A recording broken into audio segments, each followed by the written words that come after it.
कुरान शरीफ पढ़ते हुए जब सजदे की आयत पढ़ी जाती है उस वक्त सजदा किया जाता है, और ये सजदा करना ये वाजिब होता है और जरूरी होता है। इस सजदे को सजदा तिलावत कहते हैं।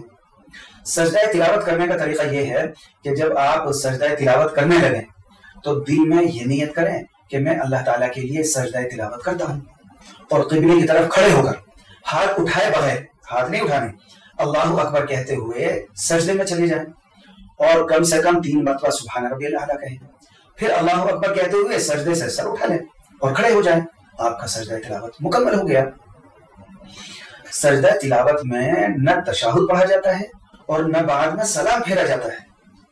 और अगर बैठकर अल्लाहु अकबर कहते हुए सजदे में चले जाएं और सजदे के बाद अल्लाहु अकबर कहते हुए बैठ जाएं, खड़े ना हो, तब भी आपका सजदा तिलावत ये सही हो जाता है। अगर आयत सजदा फर्ज